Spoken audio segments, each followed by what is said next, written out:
Look across the world and let us shine. 오늘 사무엘하 6장 16절부터 23절까지의 말씀을 가지고 사무엘하 강의 14번째 시간 두 사람의 다른 길, 다윗과 미갈이라는 제목으로 말씀을 나누길 원합니다. 경인년 새해입니다. 새해는 하나님과 소통하며 하나님의 복을 받는 그런 한 해가 되기를 예수님의 이름으로 축복합니다. 하나님과 소통하십시오. 아멘. 본문은 다윗이 기럇 야림으로부터 예루살렘까지 하나님의 법궤를 옮겨다 놓은 후에 큰 기쁨으로 춤을 추면서 하나님을 예배하는 장면, 우리가 너무나 잘 아는 그런 구약의 장면이죠. 다윗의 장막, 그쵸? 다윗의 장막에 법궤가 들어온 이후에 하나님 앞에서 다윗이 춤추는 그 열정적인 예배를 드리는 모습이 오늘 본문입니다.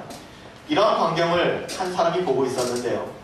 다윗의 아내였고 또 전 왕이었던 사울의 딸이었던 미갈입니다. 미갈이 창밖으로 이 다윗의 행동을 바라보다가 오늘 비웃는 장면이 기록되어져 있습니다.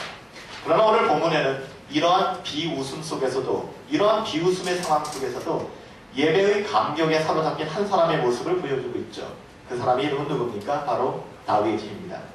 다윗 왕에게는 간절한 소원이 한 가지가 있었습니다. 우리가 지난 시간 계속해서 살펴보는 주제 아니겠습니까? 바로 이 법궤를 예루살렘으로 가지고 오는 것이었습니다. 오랜 시간 동안 시행착오도 있었지만 끝내 법궤가 돌아왔죠. 이것 때문에 사람이 죽는 일들도 있었고 이것 때문에 엄청난 시련들도 있었습니다. 그렇지만 끝내 법궤는 이제는 예루살렘으로 돌아왔습니다. 너무나 기쁜 나머지 수많은 신하들과 또 그들의 아내가, 그의 아내가 지켜보는 그 광경 속에서 그런 몸을 드러내면서 아주 격하게 열정적으로 춤을 추면서 하나님을 찬양하는 모습을 오늘 다윗은 보여주고 있습니다. 이 모습을 본 다윗의 아내 미갈은 다윗을 업신여겼다라고 기록하고 있습니다. 다시 말하면 비웃었다는 것이죠. 그리고는 다윗이 가족들에게 축복하러 집으로 돌아왔을 때 이제 사적인 만남이 이루어지는 것이죠. 미갈과 다윗. 다윗을 비꼬듯이 이렇게 얘기했습니다. 우리 본문 말씀 다시 한번 읽을까요? 6장 20절 말씀 함께 읽도록 합니다. 6장 20절 시작. 다윗이 자기의 가족들에게 축복하러 돌아오매 사울의 딸 미갈이 나와서 다윗을 맞으며 이르되 이스라엘 왕이 오늘 어떻게 영화로우신지 방탕한 자가 영총는 자기 몸을 드러낸 것처럼 오늘 그의 신복의 계집종의 눈앞에서 몸을 드러내셨도다 하니. 쉬운 성경으로 읽어드릴까요? 다윗이 자기 집 사람들을 축복하기 위해 집으로 돌아갔습니다. 그런데 사울의 딸 미갈이 다윗을 맞으러 나오면서 이렇게 말했습니다. 오늘은 이스라엘 왕이 체면을 이루셨군요. 당신은 당신의 신하들의 여종이 보는 앞에서 몸을 드러내었어요. 당신은 부끄러움도 모르는 몸을 드러내는 바보같이 보였습니다. 라는 것이 오늘 미갈의 이야기였습니다. 얼마나 대조적인 모습입니까? 법궤가 들어왔고 하나님의 장막, 하나님의 거룩함이 임했을 때 한 사람은 감격하고 있는데, 한 사람은 흥분하고 있는데, 또 다른 사람은 그 모습을 보고 그 모습을 추태하고 비아냥거리고 있는 것입니다. 오늘 이 말씀을 통해서 왜 우리가 예배의 감격을 잃어버리고 사는지, 왜 우리에게는 예배의 기쁨이 없는지, 왜 우리에게는 예배의 열정이 없는지를 깨달아야 할 것입니다. 사랑하는 여러분들, 우리가 드리는 예배의 그 순간순간만큼은 하나님의 감격과 또 하나님의 임재로 찬양이 가득할 수 있게 되기를 예수님의 이름으로 축복합니다. 오늘 사건은 두 사람을 대조적으로 보여주죠. 하나는 다윗이요, 하나는 미갈입니다. 똑같은 사건 속에서 다윗은 하나님의 임재함 속에서 기쁨으로 하나님을 예배했고, 또 다른 한 사람 미갈은 바로 이러한 다윗을 비난하고 조롱하였습니다.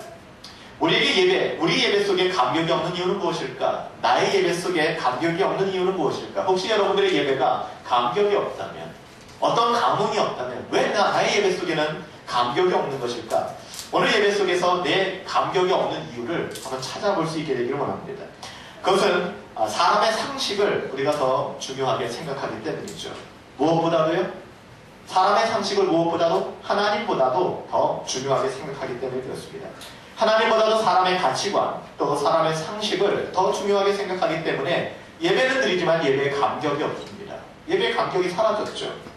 미갈이 중요하게 생각했던 것은 무엇일까요? 그것은 체면이었습니다. 다시 말하면 다른 사람의 안목이죠. 나를 어떻게 보고 있는가? 다른 사람들이 나를 어떻게 판단하는가? 내 모습이 다른 사람 눈에 어떻게 비추어지는가? 굉장히 중요한 것이 미갈의 가치관이었습니다. 그래서 미갈은 이렇게 얘기합니다. 왕으로서 당신은 채신머리가 없습니다. 왕으로서 당신은 왕같지 않게 행동했습니다. 정치 얘기는 올바르지 않은 것 같지만 마치 우리 전 대통령이던 노무현 대통령이 그런 이야기를 많이 들었죠. 대통령 같지가 않다. 대통령으로서 권위가 없다. 이런 얘기들을 많이 했던 것으로 기억합니다. 아마 더 했던 것 같습니다. 다윗은. 그러니까 이 아내 미가는 그렇게 이야기합니다. 왕으로서 당신은 채신머리 없게 채통을 지키십시오 라고 얘기하는 것이죠. 사람들의 눈이 부끄럽다고 얘기하는 것입니다. 그래서 법궤가 들어오는 것을 보면서 미가는 다윗이 누리고 있는 예배의 감격을 누릴 수가 없었던 것입니다. 사랑하는 여러분들, 미가와 같이 상식과 인본주의와 인간의 가치관 속에 사로잡혀서 하나님의 임재가 방해받지 않게 되길 예수님의 이름으로 축복합니다. 다윗은 그거 두렵지 않았습니다. 생각해보면 예배의 임하는 우리들도 마찬가지가 아닐까라는 생각들을 해보게 됩니다. 우리들의 상황이나 상황, 수많은 상황들이 우리들 가운데 있죠. 아니면 자존심이라는 것, 그렇죠? 아니면 그동안 신앙생활을 해오면서 굳어진 나의 선입관 때문에 우리는 전심을 다해 예배하지 못하고 있지는 않습니까? 여러분, 예배는 나의 명성을 지키기 위해서 드리는 것이 아니라는 것을 기억하시기 바랍니다. 예배는 나의 만족을 위해 드리는 것 아닙니다. 그런 예배는 감격이 없습니다. 그런 예배는 은혜가 없습니다. 사랑하는 여러분들, 나의 예배 속에는 왜 감격이 없는가? 우리는 사람들의 눈에, 시선에 관심을 가지고 있습니다. 그리고 우리는 우리가 가지고 있는 선입견 속에 하나님의 은혜를 그냥 방치해버리고 맙니다. 따라서 우리 가운데, 우리 예배 가운데는 어떠한 감격도 어떠한 기쁨도 찾아보기 어려운 종교성만이 남아있는 그런 비극이 이루어지고 있는지도 모르겠습니다. 그것이 바로 미갈의 삶 아니겠습니까? 미갈의 모습 아니겠습니까? 하나님의 임재가 들어와서 기쁜 모습으로 살아가는 사람을 비판할 수밖에 없는 그 미갈의 모습. 그렇다면 여러분들, 감격이 있는 예배, 다윗이 이 다윗의 장막에서 춤을 췄던 이 감격이 있는 예배를 우리는 어떻게 드릴 수 있을까? 우리의 예배가 감격이 있는 예배가 되길 원한다면 우리는 다윗이 중요하게 생각했던 것이 무엇인지를 알아야 합니다. 다윗이 중요하게 생각한 것은 무엇일까?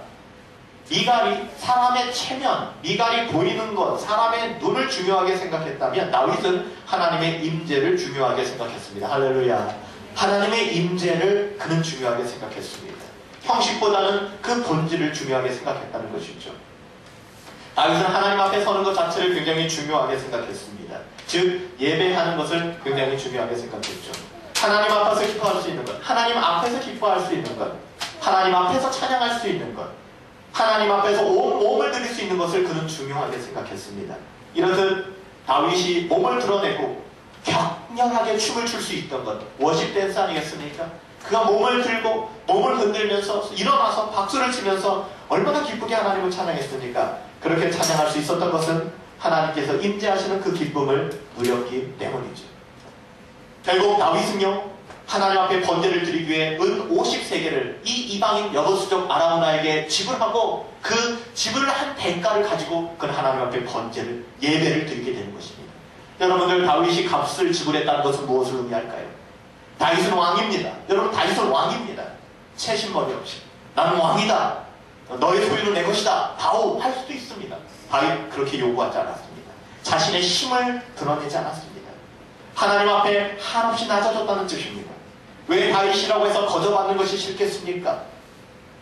왕에게 자신의 것을 기꺼이 바치는 이 아라우나의 모습을 보면서 흐뭇하게 내가 잘 살았군, 그래 내가 왕이 되길 잘했어, 이렇게 생각하고 싶지 않았겠습니까? 하지만 다윗은 이런 유혹을 물리쳤습니다. 어떻게 물리칠 수 있었는지 아십니까? 제가 생각하기로는 다윗은 이 아라우나의 모습을 보면서, 다시 말하면 이 백성 아라우나, 이방인이었지만 다윗을 왕으로 섬기는 이 아라우나가 이 왕이 왔을 때 자신의 모든 것, 자신의 타작마당과 땅과 부동산과 소, 아니면 이 유가증권들을 그 기꺼이 희생하는 모습을 보면서 아라우나의 모습이 바로 하나님 앞에 나가는 내 모습이어야 된다는 그 사실을 깨달았던 것 같습니다. 누구라도 잘 알고 있었겠죠. 사랑하는 여러분들, 감격이 있는 예배를 드리시길 정말 원하십니까? 하나님을 하나님으로 인정할 수 있게 되기를 바랍니다. 예배를 받으실 분은 하나님이지 내가 아닙니다. 하나님께 집중하셔야 합니다. 오늘 이 시간 하나님께서 내게 뭐라고 말씀하시는지, 하나님께서 우리 교회와 우리 셀을 향해서 어떤 계획을 가지고 계신지, 하나님께서는 나의 직장을 통해서 무엇을 이루시길 원하시는지, 하나님께만 집중할 때 우리는 하나님께서 부어주시는 은혜 속에 감격할 수밖에 없다는 사실을 여러분 깨달으시기 바랍니다.